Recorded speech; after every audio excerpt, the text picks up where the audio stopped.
धार जिले की सभी तहसील बदनावर, पीथमपुर, धर्मपुरी, मनावर, कुक्षी, गंदवानी, डही, सरदारपुर में भारतीय न्यूज चैनल के लिए तहसील स्तर पर संवाददाता नियुक्त करना है।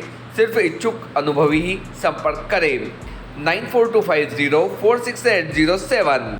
धार के कलेक्ट्रेट कार्यालय में हर मंगलवार को होने वाली जनसुनवाई में एक अनोखा नजारा दिखाई दिया, जब जनसुनवाई में पहुंचे एक बुजुर्ग को कलेक्टर ने अपनी गाड़ी में बिठाकर उन्हें उनके घर तक छोड़ा। मामला इस तरह से है कि जनसुनवाई में धार के एक 81 वर्षीय बुजुर्ग गोपाल दुबे, जो कि विगत कई वर्षों से निस्वार्थ रूप से समाज सेवा के कार्य करते आ रहे हैं, एक 80 वर्षीय बुजुर्ग महिला को उसके बहू बेटे ने जब घर से निकाल दिया तो उस महिला को लेकर जनसुनवाई में पहुंचे थे। तभी कलेक्टर ने बुजुर्ग से उनके बारे में पूछा तो बुजुर्ग गोपाल दुबे ने अपने पूरे जीवन काल में किए गए सामाजिक कार्यों का उल्लेख किया।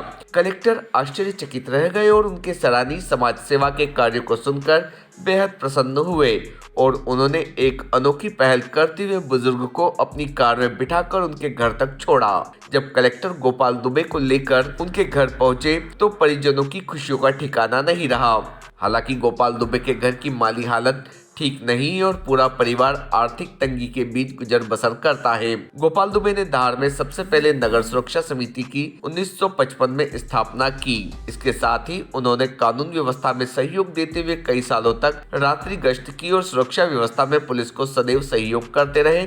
साथ ही एक निःशुल्क कोचिंग क्लास भी चलाते हैं और बच्चों को शिक्षा देते हैं। ऐसे अनेक कार्यों के बारे में जब कलेक्टर ने सुना तो बेहद प्रसन्न हुए और उनकी बुजुर्ग अवस्था को देखते हुए उन्होंने मानवीय उदाहरण प्रस्तुत किया और उनके सम्मान और सेवा कार्यों को ध्यान में रखते हुए उन्हें अपनी इनोवा गाड़ी में बिठाकर उनके घर तक छोड़ने पहुंचे।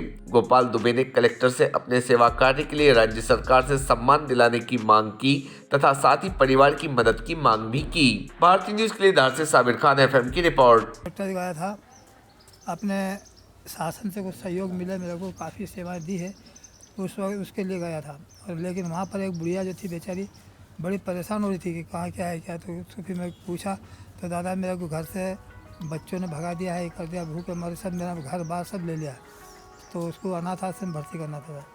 तो आज वो इसीलिए हम बुढ़ी को देने के अनाथ आश्रम में वृद्धाश्रम भर्ती करा दें, तो उसमें इसका होगा। फिर जब देखा मैंने चल फिर तो उसके साथ मेरे ये काम भी हो गया कि आपको वो बता दिया, कलर साहब पूरा मेरे लेटर वेटर सब दिए, मैंने सब बता दिया।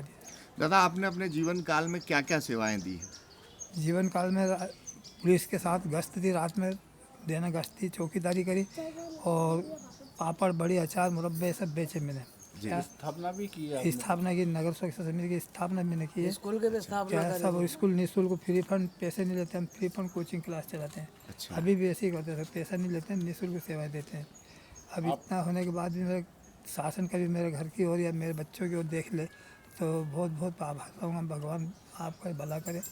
कैसा लगा आपको आज कलेक्टर साहब पहुंचे आपके घर आपको आज लेके? का तो आज ऐसा लगा कि मैं आपको क्या बताऊँ, क्या बहुत बढ़िया लगा, अच्छा लगा मेरे को। आपको कुछ उम्मीद जगी आप कलेक्टर साहब आपके घर आए? अरे सबसे उम्मीद आपसे ने, उनसे सबसे नहीं, ये तो सबसे बड़ी उम्मीद है कि पत्रकार जो है ना किसी को हाथी बिठा दे या नीचे उतार दे, ये काम पत्रकार के हाथ में, ये मेरे को अनुभव हुआ है। जी तो इसलिए जितना भी जो है वो अच्छा हुआ है और आज बात हुई वो भी अच्छी हुई है। आज दिन भी अच्छा था मंगल का, क्या मंगल माता का दिन होता है, इसमें बहुत सराहनीय कार्य रहा था। धन्यवाद। देखिए, हम लोग हमेशा जनसुनवाई में बैठते हैं मंगलवार को और बहुत से लोग अपनी समस्याएं लेकर के आते हैं। तो उसी क्रम में आज मैं जनसुनवाई में बैठा था तो मैंने देखा कि एक वृद्धजन आए और उन्होंने अपने किए गए कार्य के बारे में बताया। उन्होंने अपने जीवन में समाज के लिए और प्रशासन के सहयोग के लिए क्या कार्य किए हैं और उसको देख के मुझे बड़ा अच्छा लगा। हम लोग शिकायतें सुनते हैं, वो भी जनता से जुड़ी हुई होती हैं, तो इनकी मैंने बात सुनी और उसके बाद संबंधित अधिकारियों को इनके किए गए कार्य के लिए किस प्रकार इनको सम्मान दिया जा सकता है उस पर मैंने उनको निर्देशित किया। बट जनसुनवाई से मैं बाहर निकल रहा था तो मैंने देखा कि गोपाल जी जो हैं वो निकलने के लिए तैयार हो रहे थे, तो मैंने कहा कि क्यों ना इनको घर तक छोड़ दिया जाए, उसी बहाने इनसे बात करने का अवसर भी मिल जाएगा। तो हम लोग इनको लेकर के आए इनके घर तक और रास्ते में चर्चा करते हुए आए कि धार शहर कैसे बदला है, क्योंकि इन्होंने बहुत लंबा समय यहाँ की सड़कों को देखा और समाज को देखा है। तो हमारे लिए भी एक युवा होने के नाते भी और एक ज़िले का कलेक्टर होने के नाते भी वृद्धजनों से बात करके, चर्चा करके बहुत कुछ सीखने को मिलता है। और यहाँ आए जब इनका घर देखा तो देख कर के भी आनंद आया, और इनके कुछ जो पारिवारिक ज़रूरतें हैं उसका भी हमने संज्ञान लिया, और जो आवश्यक मदद हो पाएगी करने का प्रयास करेंगे। क्या मांग थी इनके आवेदन में, इन्होंने क्या कहा? इनकी एज सच इस बात को लेकर के कोई मांग नहीं थी। इनका ये था कि कुछ राज्य स्तर के पुरस्कार हैं तो उसमें इनका नामांकन किया जाए, तो वो निश्चित रूप से किया जा सकता है। बाकी निर्णय तो राज्य शासन का होता है। और पारिवारिक रूप से व्यक्तिगत रूप से इन्होंने तो मुझसे कुछ नहीं कहा, बट और परिवारजनों ने जो मुझे बताया है, तो जो भी बन पड़ेगा प्रशासन की ओर से सहयोग। Subscribe now to most exciting channel ever.